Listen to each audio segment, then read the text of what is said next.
उमापति महादेव की जय। पवन सुत हनुमान की जय। गोस्वामी तुलसीदास की जय। ओम शांतं शाश्वतं अप्रमेयमनघं निर्वाण शान्तिप्रदं ब्रह्मा शंभु फणीन्द्रसेव्यमनिशं वेदांत वेद्यं विभुं रामाख्यं जगदीश्वरं सुरगुरुं मायामनुष्यं हरिं वन्देऽहं करुणाकरं रघुवरं भूपाल चूडामणिं नान्यास्पृहा रघुपतेर्देस्मदीये सत्यं वदामि च भवान् अखिलान्तरात्मा भक्तिं प्रयच्छ रघुपुङ्गव निर्भरामि कामादिदोषरहितं कुरु मानसं च अतुलितबलधामं हेमशैलाभदेहं दनुजवनकृशानुं ज्ञानिनाम् अग्रगण्यं सकलगुणनिधानं वानराणामधीशं रघुपति प्रियभक्तं वातजातं नमामि सियावर रामचंद्र की जय। आइए भगवान राम जी के चरणों को सबसे पहले एक भजन के माध्यम से नमन करें। आप सबसे मोर निवेदन है कि सब कोई मोर सन ये भजन पीछे पीछे गाहू बुलाहू जन एको जन न भाई बार बार चेताल जन पड़े। तो आप सब जब भी मैं कोई भजन गाऊं तो साथ साथ गाना है आप सब लोग, ठीक है। श्री सीताराम भगवान की जय।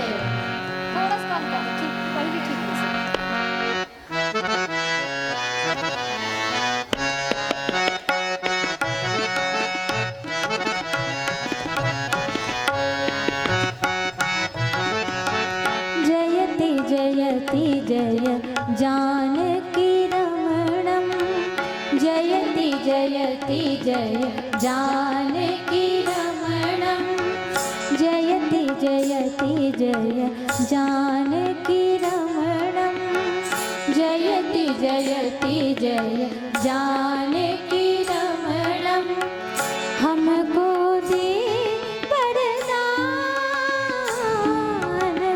हमको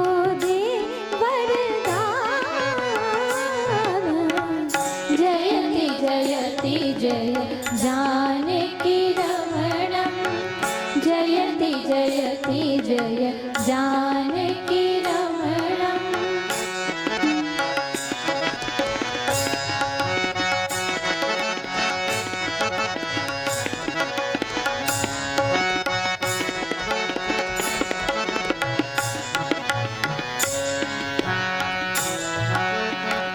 अपना लो मत देर करो प्रभु अपना लो मत देर करो प्रभु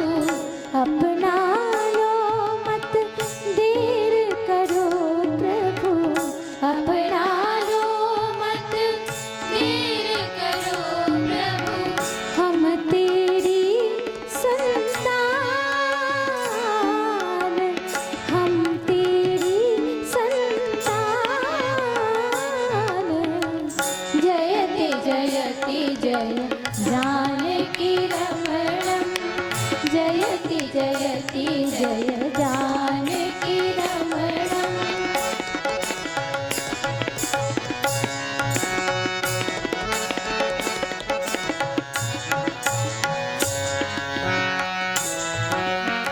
पावन ग्राम सरोरा के इस पावन प्रांगण पर उपस्थित आदरणीय समस्त राम अनुरागी संत जन, दयामयी, करुणामयी, ममतामयी मेरी माताएं और बहनें, इस भक्ति रूपी वाटिका में खिले हुए फूलों के समान मेरे छोटे छोटे भाई बहनों, नन्हे नन्हे बाल गोपालों, मंच पर विराजमान आदरणीय हमारे गुरुजन और हम सबको श्री रामचरितमानस की अमृतमयी कथा से जोड़ने वाले परम आदरणीय संचालक महोदय जी, ग्राम सरोरा की धरती पर विगत कई वर्षों से भगवान राम के भक्ति की अविरल धारा प्रवाहित करने वाले आदरणीय आयोजक बंधुओं, आप सभी के श्री चरणों में नवदीप बालिका मानस परिवार अंबागढ़ चौकी, जिला मोहला मानपुर चौकी सादर प्रणाम करती है, सादर नमन करती है। हमारा प्रणाम स्वीकार करें। हमें ज़्यादा कुछ नहीं आता है, पर इन्हीं भावों को लेकर कि राम अनंत अनंत गुण, अमित कथा विस्तार, सुनी आचरज न मान यही जिनके विमल विचार। भगवान की कथा तो अनंत है, जितना भी गाया जाए कम है। तो बस हमारे गुरुजनों से हमने जो भी कुछ सीखा है, अपने माता पिता के आशीर्वाद से जो भी कुछ पाया है, बस उन्हीं के दिए प्रसाद को अपने मति अनुसार आप सभी के बीच हम बांटने जा रहे हैं और गलतियों के लिए क्षमा चाहते हैं। मेरी माताओं, मेरी बहनों और मेरे भाइयों, आइए जिस प्रसंग को आधार बनाकर हमें और आप सबको राम चर्चा करनी है, वो प्रसंग बहुत सुंदर है। प्रसंग है लंका कांड दोहा क्रमांक 13 का, जहाँ प्रातः स्मरणीय पूज्यपाद गोस्वामी तुलसीदास जी लिखते हैं, छत्र मुकुट ताटंक तब हते एक ही बाण, सबके देखत मही परे मरम न को जान। ये प्रसंग बहुत ही मार्मिक प्रसंग है और बहुत ही संदेशों से भरा हुआ प्रसंग है। वैसे तो श्री रामचरितमानस के सभी प्रसंग बहुत सुंदर हैं, अनूठे हैं और प्यारे हैं, संदेशों से भरे हैं, पर आइए मेरा प्रसंग उस समय का है जब भगवान रामचंद्र जी वानर सेनाओं के साथ मिलकर के 100 योजन समुद्र पर पुल बना लेते हैं और समुद्र पार करके लंका के पास आ जाते हैं। और वहीं पर एक सुबेल नाम का पर्वत है। भगवान उस सुबेल पर्वत पर निवास कर रहे हैं।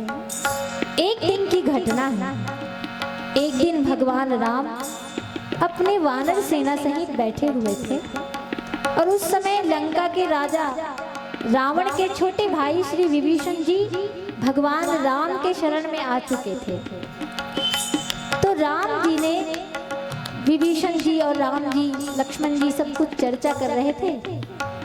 तभी भगवान राम ने अचानक देखा कि लंका नगरी जो थोड़ी सी दूर पर थी, वहां बड़ी जोर जोर से गर्जना हो रही है। ऐसा लग रहा है बादल गरज रहे हैं और बिजली चमक रही है। भगवान राम ने विभीषण जी से पूछा, भैया विभीषण, जरा ये तो बताओ, मुझे यहाँ से लंका नगरी में बादल की गर्जना क्यों सुनाई दे रही है? और ये तो कोई बरसात का मौसम नहीं है कि बिजली चमके या बादल गरजे। तो ये बादल कैसे गरज रहे हैं, ये बिजली क्यों चमक रही है? तब विभीषण जी भगवान राम को कहते हैं कि प्रभु, यहाँ कोई बादल नहीं गरज रहा है और ना तो यहाँ कोई बिजली चमक रही है, बल्कि क्या हो रहा है आप नहीं जानते प्रभु, आप नहीं जानते। भगवान तो सर्वज्ञ है, सब जानते हैं, लेकिन लीला के रूप में बोल रहे हैं। प्रभु, इस समय रावण अपने दरबार में अखाड़ा कर रहा है, वो खुशियां मना रहा है, नृत्य देख रहा है, संगीत सुन रहा है, अखाड़ा हो रहा है उस उसके यहाँ, और उसके जो मृदंग बज रहे हैं, ढोल नगाड़े बज रहे हैं, वही बादल की गर्जना जैसी सुनाई दे रही है। और माता मंदोदरी ने जो कर्णफूल पहना है, कान में जो उन्होंने कर्णफूल पहना है, वही बिजली की तरह चमक रही है। तो ये ऐसी बिजली है, ऐसा बादल है। राम जी बोले ऐसा? अभी भी रावण को डर नहीं है, मैं सेना पार करके आ चुका, फिर भी इतना घमंड है उसको। और तब छत्र मुकुट ताटम, तो तब हते एक ही बाण, भगवान ने एक बाण निकाला और वो बाण सीधे रावण के छत्र को गिरा देता है और मंदोदरी माँ के कर्णफूल को गिरा देता है। आइए इस प्रसंग पर हम और आप चर्चा करेंगे प्रभु राम के इस प्यारे से भजन के साथ। श्री सीताराम भगवान की जय।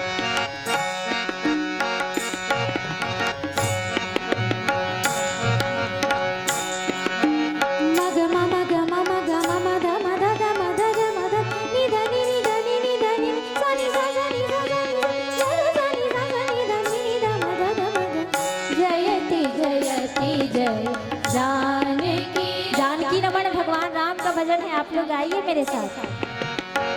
जयति जयति जय जानकी रमणम, छत्र मुकुट ताटंक तबहुना, हते एक ही बाण हो रामा, सबके देखत मही परिणामा, मरम न को जान हो रामा, तेरे दरस के हम अभिलाषी, तुझ बिन अखियाँ रहती प्यासी, तेरे दरस के हम अभिलाषी, तुझ बिन अखियाँ रहती प्यासी, इन अखियों में आंसू लेकर करते तेरा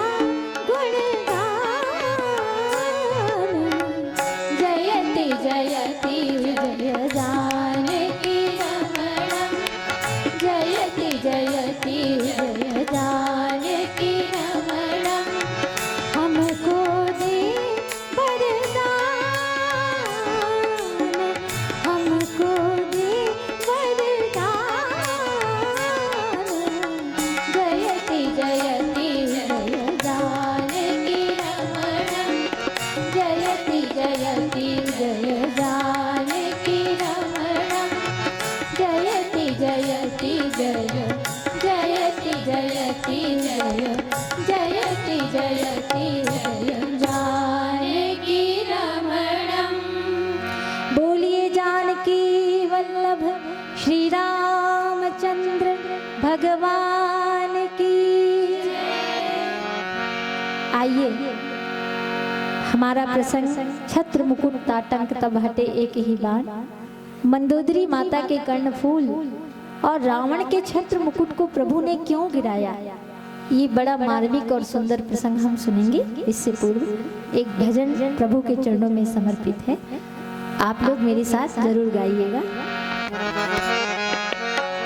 वर्षा ऋतु रघुपति भक्ति, तुलसी साली सुदास, राम नाम बरबरन जुग, सावन भादव मास।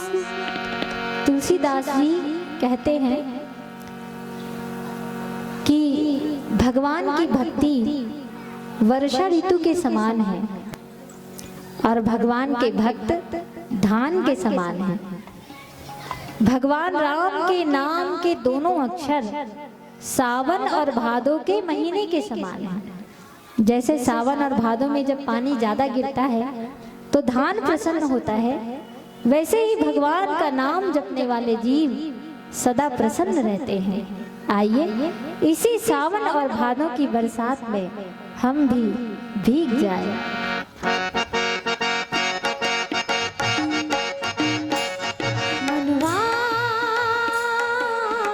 राम नाम तू गा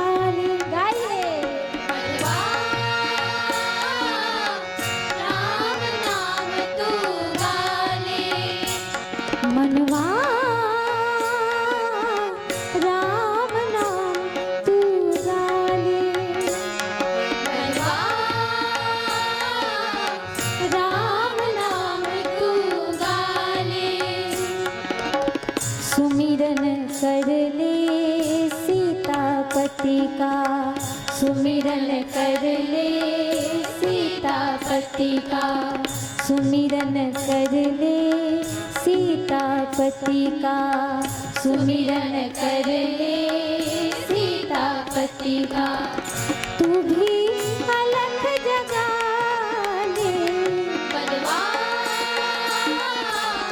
राम राम तू गाले गाले बनवा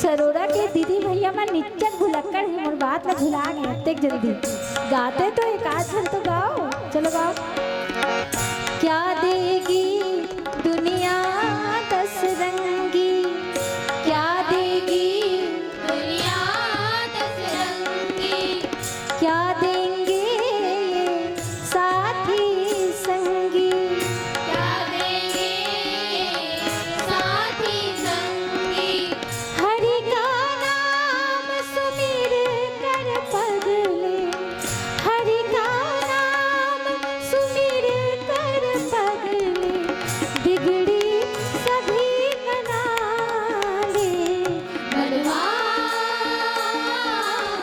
राम नाम तू गाले गाले बनवा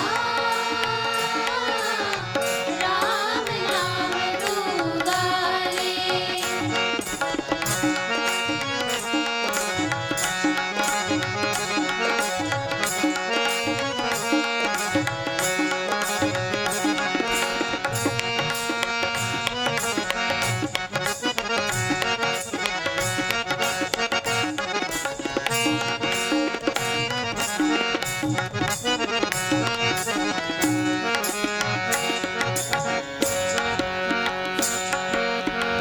छत्र मुकुट ताटंक तब होना हते एक ही बाण हो रामा सबके देखत मही पड़े रामा मरम न कोई जान हो रामा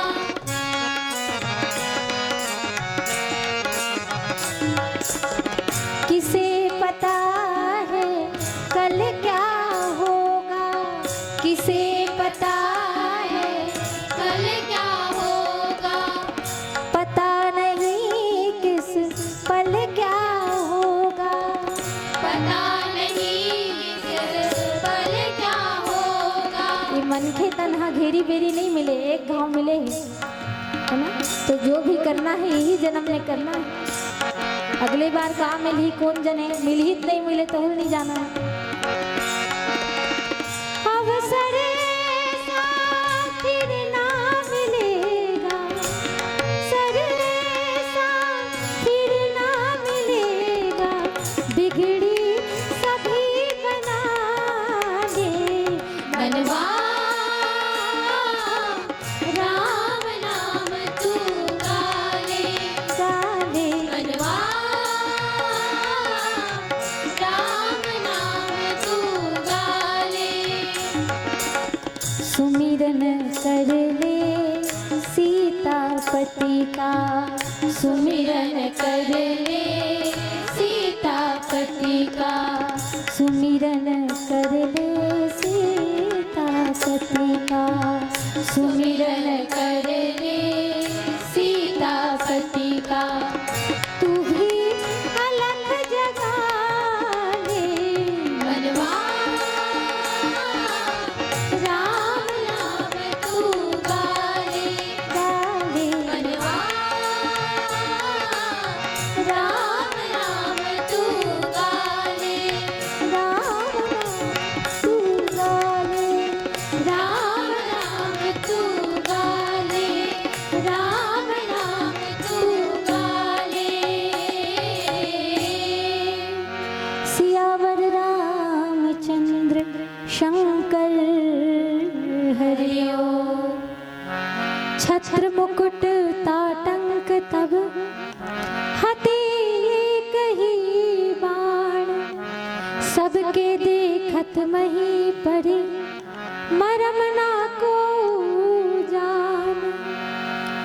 राम कथा प्रेमी श्रोता समाज, तो विभीषण जी ने बताया कि देखो प्रभु, ये कोई बादल नहीं गरज रहा है, बिजली नहीं चमक रही है, रावण अपने दरबार में अखाड़ा कर रहा है, संगीत सुन रहा है। वही बादल जैसे लग रहा है, मृदंग बज रहे, ढोल बज रहे, और माता मंदोदरी के जो कर्णफूल हैं वही बिजली की तरह दिखाई दे रही है। तो वहां पर भगवान ने एक ही बाण से रावण के छत्र और मुकुट को गिरा दिया और माता मंदोदरी के कर्णफूल को गिराया। ये हमारा प्रसंग। आइए थोड़ी सी इस प्रसंग पे चर्चा करें। छत्र मुकुट को गिराने का क्या अर्थ है? माताओं भाइयों, रावण को बड़ा अभिमान है अपने धन का, अपने बल का, अपने ज्ञान का। एक राजा के छत्र और मुकुट का गिर जाना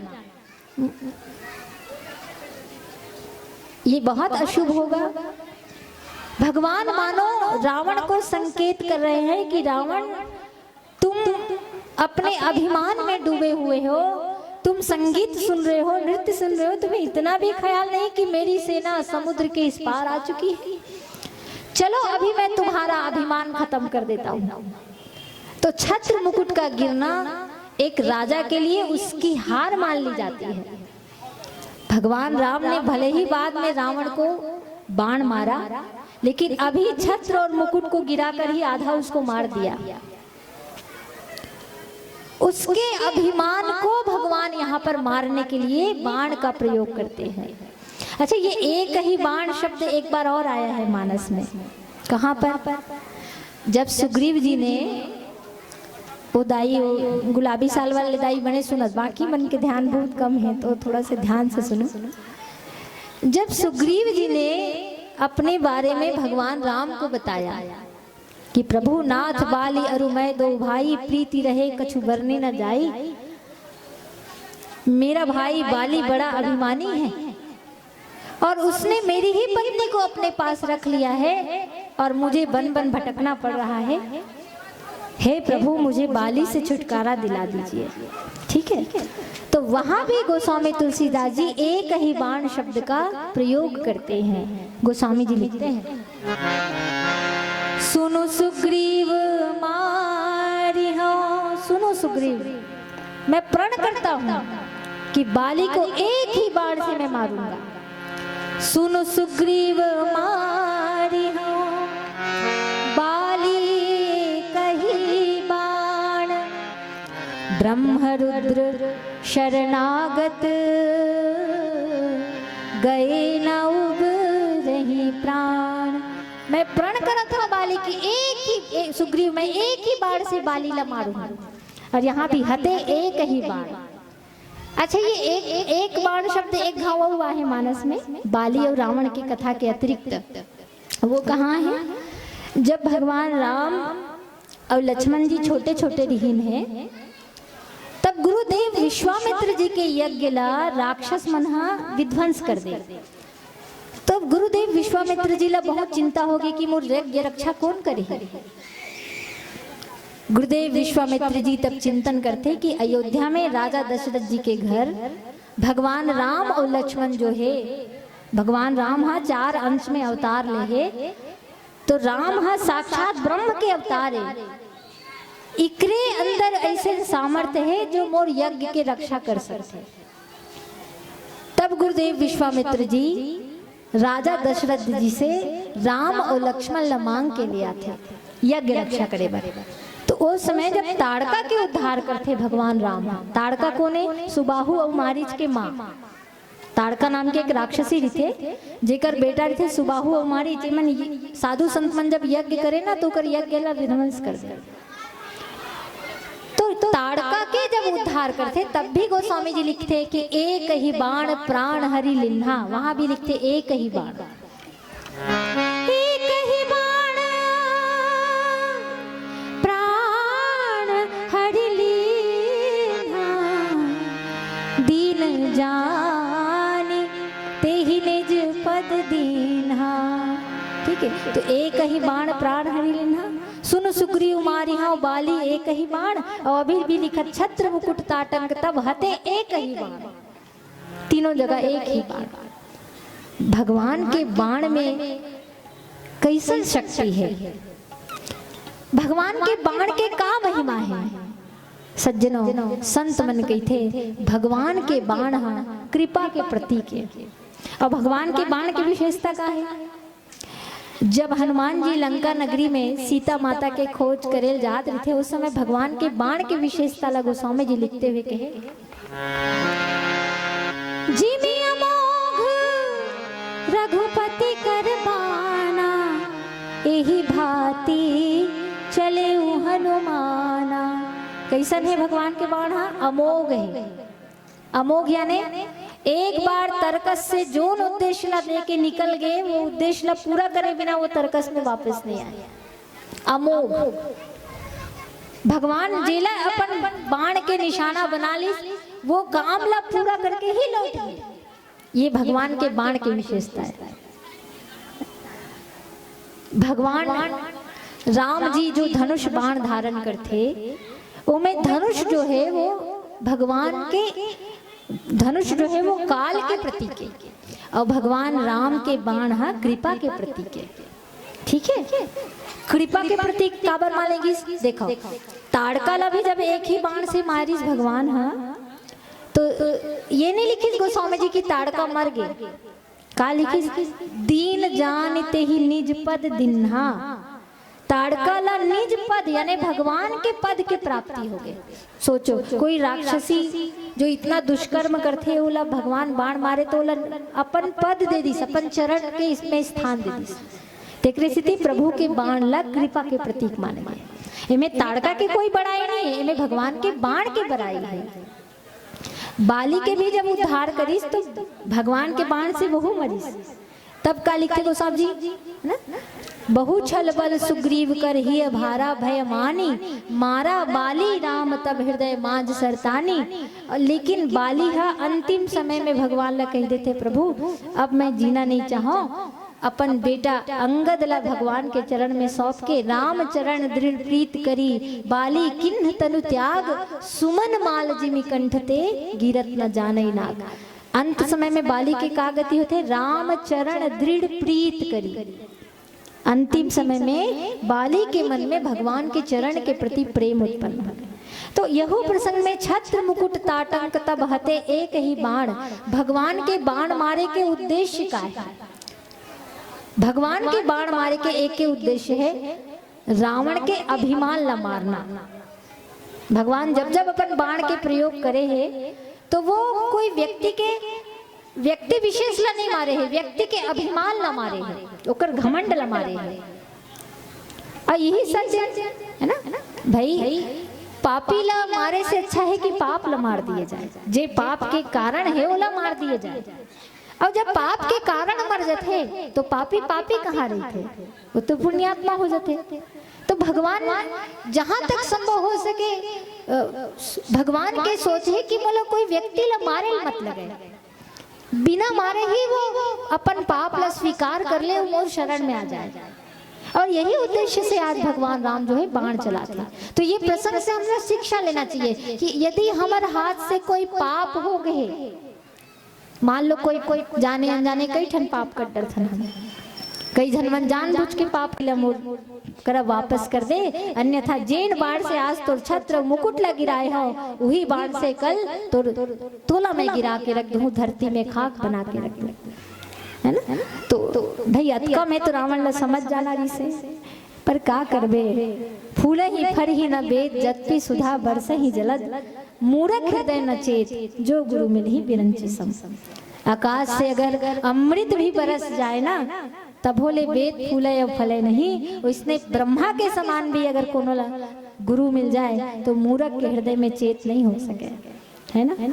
तो छत्र मुकुट, रावण के छत्र मुकुट ये संकेत करते कि देख आज तो छत्र मुकुट गिरे हैं, यदि यही काम तय करत रहे, इसने दुष्कर्म तय करत रहे तो कल तोरो बारी आही रावण। ये संदेश लेके भगवान बाण छत्र मुकुट ला गिराते। अब कर्ण फूल ला काबर गिराते, एला हम चिंतन करेंगे एक भजन के साथ। श्री सीताराम भगवान की जय। अच्छा, मंदोदरी माता कई ठन गहना पहने रही सोई ना, बाली बाली पहिनेरी से किनुआ पहिनेरी सोही, हार पहिनेरी सोही, साटी पहिनेरी सोही, ओ मन ला काबर नहीं गिरई सोही, तो काने चकेल काबर गिरई सोही।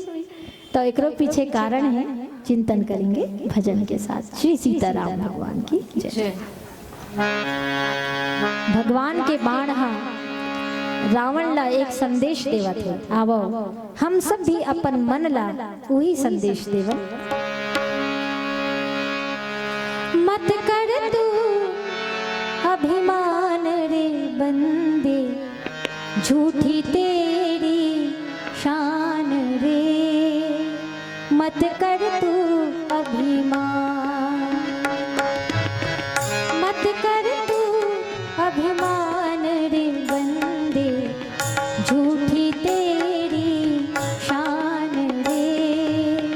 मत कर तू अभिमान, गाइए। मत कर तू अभिमान रे बंदे, झूठी तेरी शान रे। मत कर तू। रावण, तू अपने दरबार में अखाड़ा कर रहा है, बड़ी झूठी शान का घमंड है तुझे। ये तुम्हारा दिखावा झूठा है, अंदर से तुम डरे हुए हो। दिखावा ना करो रावण, मेरे शरण में चले आओ। मत कर तू अभिमान रे बंदे, झूठी तेरी शान रे। मत कर तू अभिमान, मत कर तू अभिमान रे बंदे, झूठी तेरी शान रे। मत कर तू अभिमान।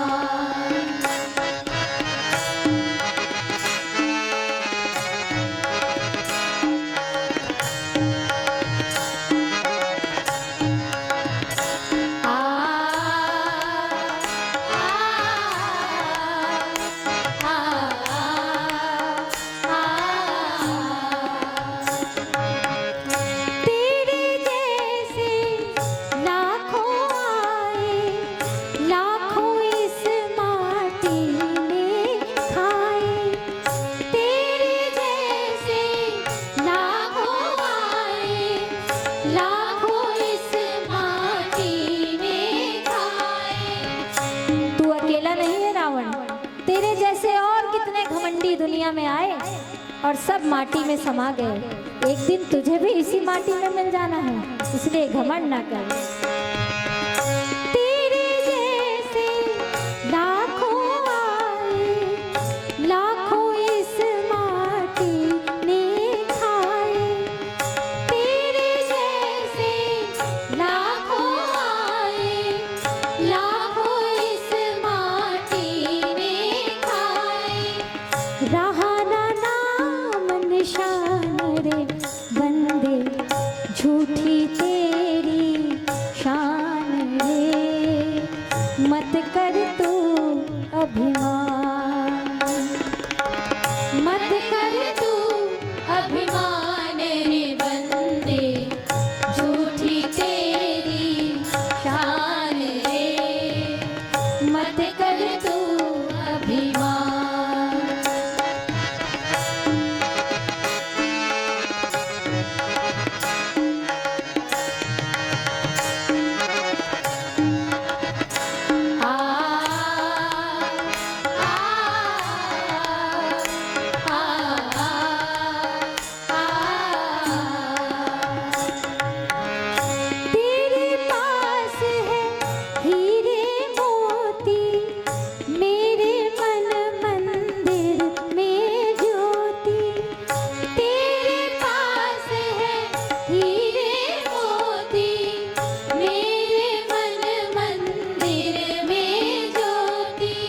चिंतन करिए, तुम्हारे पास हीरे मोती है, मेरे पास राम नाम की ज्योति है।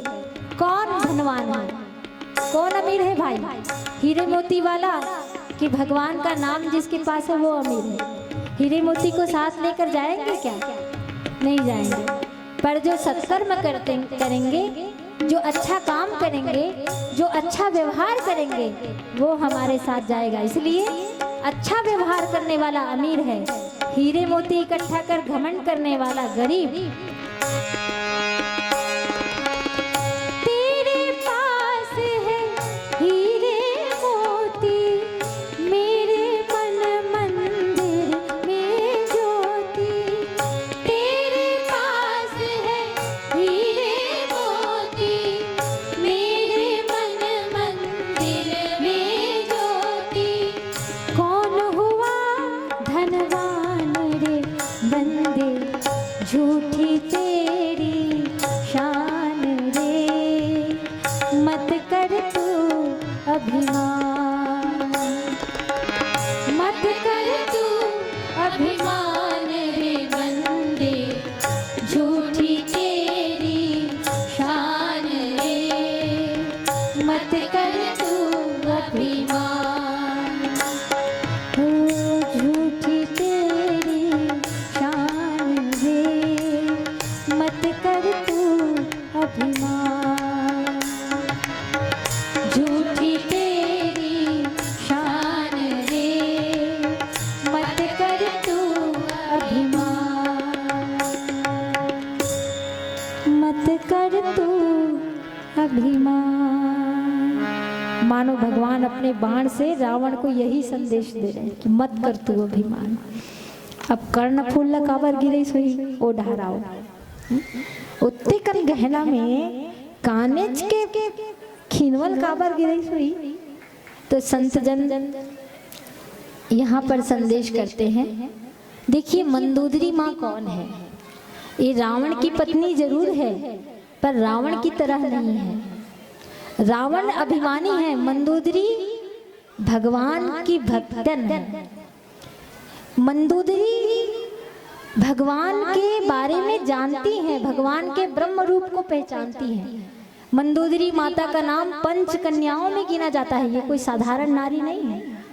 मंदोदरी माता एक महान पतिव्रता नारी है, और एक पतिव्रता नारी में वो शक्ति होती है कि वो अपने अधर्मी पति को धर्म के रास्ते पर ले आए, है ना। और यही उसका काम भी है।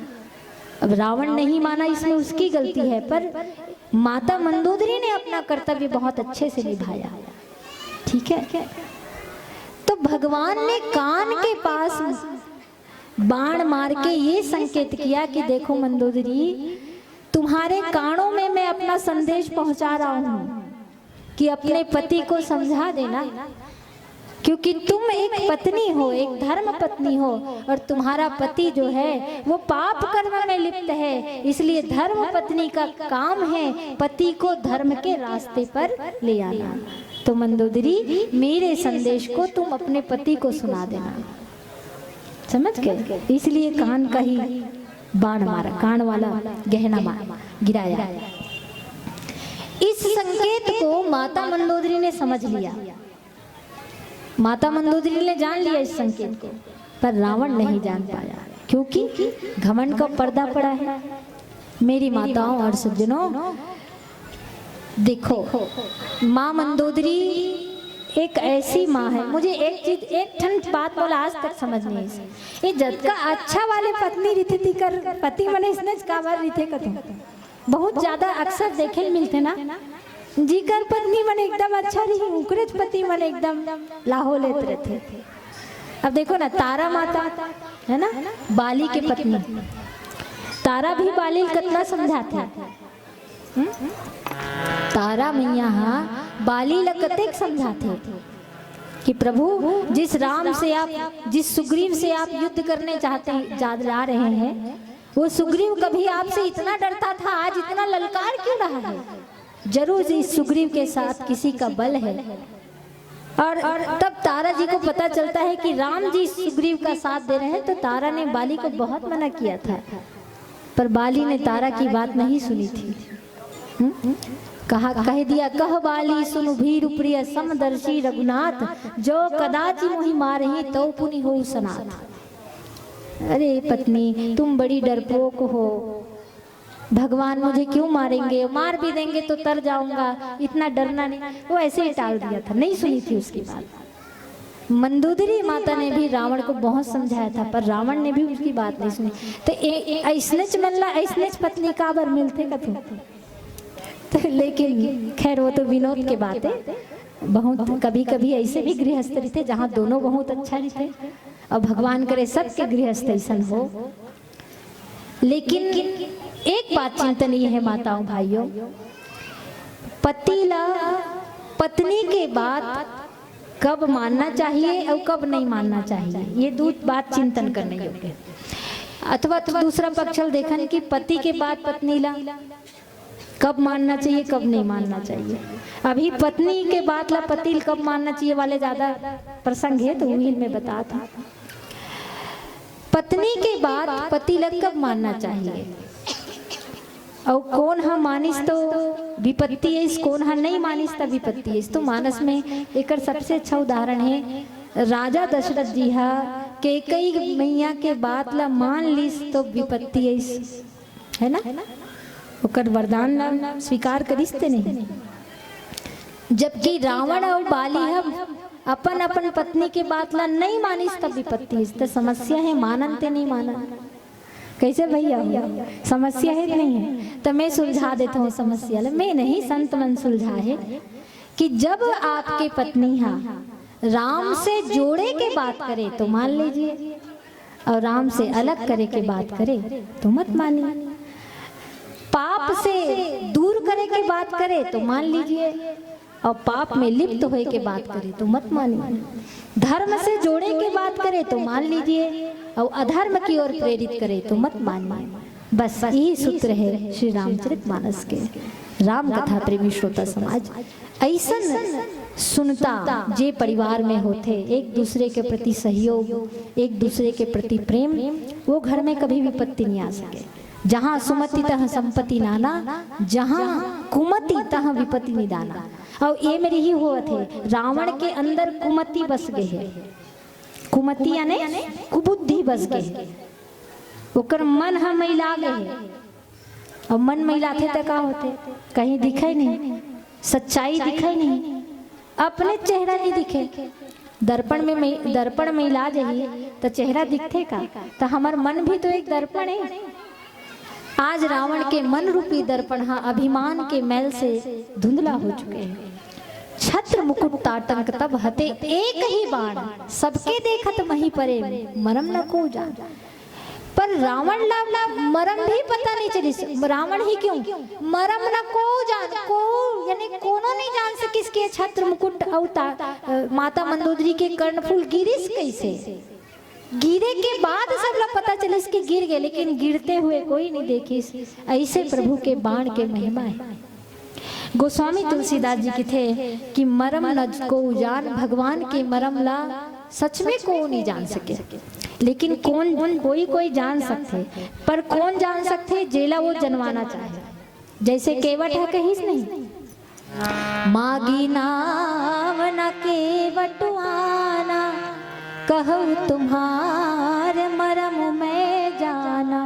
केवट है कह इसमें तोर मरम ला जानता हूँ। तो लक्ष्मण जी होला तिरछा देखी सोला उससे करके अरे हजार फन वाले शेष नारायण जैन भगवान के महिमा ले नहीं जान सके। साधु संतवन जेकर मरम ला जानत जानत जीवन बिता देते। स्वयं माँ शारदा जेकर महिमा ला नहीं गा सके थे, नान चुंडोंगा वाले कैसे जान डरे भाई। तो वो जान डरी इस प्रभु के मरम ला। क्यों? क्योंकि राम जी ओला जनवा दी। सोई जाने हूँ जेहि देहु जनाई, जानत तुम्ही हो जाई। राम के मरम ला सिर्फ वही जान सकते जेला वो जनवाना चाहे, अन्यथा कोई नहीं जान सके। राम के लीला बड़ा अद्भुत है, राम के चरित्र बड़ा अद्भुत है। अति विचित्र रघुपति चरित्र जान ही परम सुजान, ते मति मंद जे राम तजी भजी जाई प्रभुआन। बड़ा विचित्र चरित्र है भगवान के, और इला कौन जान सकते? सुजान मन, ज्ञानी मन जान सकते। भगवान के जेला विशेष कृपा प्राप्त हो जान सकते। रावण नहीं समझ पैसो बात ला। राम कथा प्रेमी श्रोता समाज, तो प्रसंग के माध्यम से हम सब ला यही सीख लेना चाहिए कि भगवान के बाण जो अच्छा कर्म करते ओकर जीवन के सब दुख ला दूर करे के काम करते। लेकिन जो दुष्कर्म करते तो वही बाण से भगवान बोला मारे में भी देरी नहीं करे। यही कारण है कि जब हनुमान जी है रावण ने बात समझाई से तो लिखी प्रणत पाल रघुनायक करुणा सिंधु खरारी गए शरण प्रभु राखी है तब अपराध विसारी। तो जावत जावत मैं कहूँ भगवान हा अच्छा कर्म करैया बर करुणा के सिंधु है, लेकिन गलत काम करैया बर खरारी बने में भी देरी नहीं करे। खरारी यानी खर नाम के शत्रु के अंत करने वाला, दुष्ट मन के अंत करने वाला भगवान बाण उठाए में भी देरी नहीं करे। तो आप हम सब अपन कर्म ला अच्छा रखन, अभिमान से दूर रहन, घमंड से दूर रहन। यही है प्रसंग के संदेश। और एक और संदेश कि हर पत्नी ला अपन पति ला धर्म के रास्ते में लाए की कोशिश जरूर करना चाहिए। मानना नहीं मानना होकर बात पर अपन काम जरूर करना चाहिए। ये प्रसंग के भाव। आइए एक भजन के साथ आपसे विदाई लेवन। श्री सीताराम भगवान की जय। शीश ढको तो पाँव खुले रे, पाँव ढको तो शीश। अजब चदरिया तृष्णा की है, जिसमें जीवन जाए बीत। कोई ऐसी खोल नहीं है जिसमें तू छुप पाएगा। कहाँ मुड़ी लुकावे रावण, एक दिन मर बाण के शिकार ते जरूर बन गए। आजा मोर शरण में बच जबे। कोई ऐसी खोल नहीं है जिसमें तू छुप पाएगा। प्रभु के नाम की ओढ़ चदरिया तन मन सब ढक जाएगा। श्री राम राम राम राधे श्याम गाइए। श्री राम राम राम राधे श्याम श्याम श्याम। श्री राम राम राम राधे श्याम श्याम श्याम। श्री राम राम राम राधे श्याम श्याम श्याम।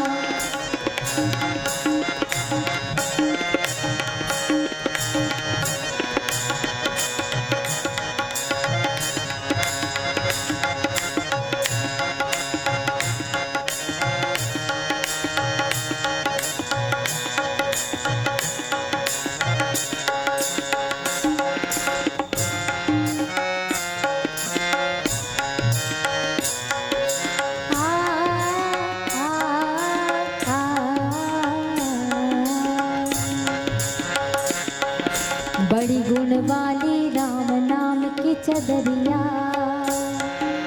बड़ी गुण वाली राम नाम की चदरिया।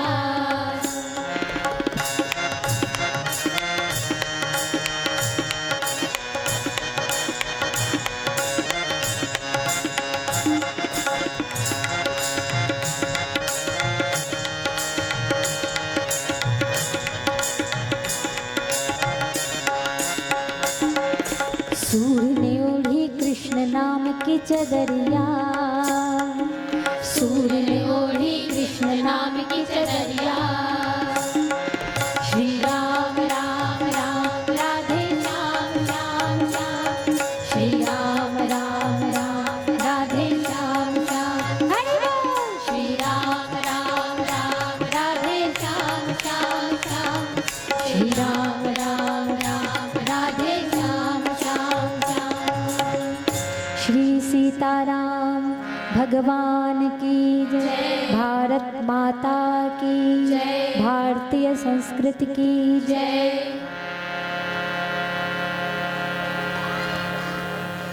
हेलो राम कथा की इस अविरल धारा में, राम कथा की इस अविरल धारा में नहीं आवा एमर काली। स्वागत की इस प्रथम बिला में बजाओ जो हम जोरदार की ताली। दो कुल की लाज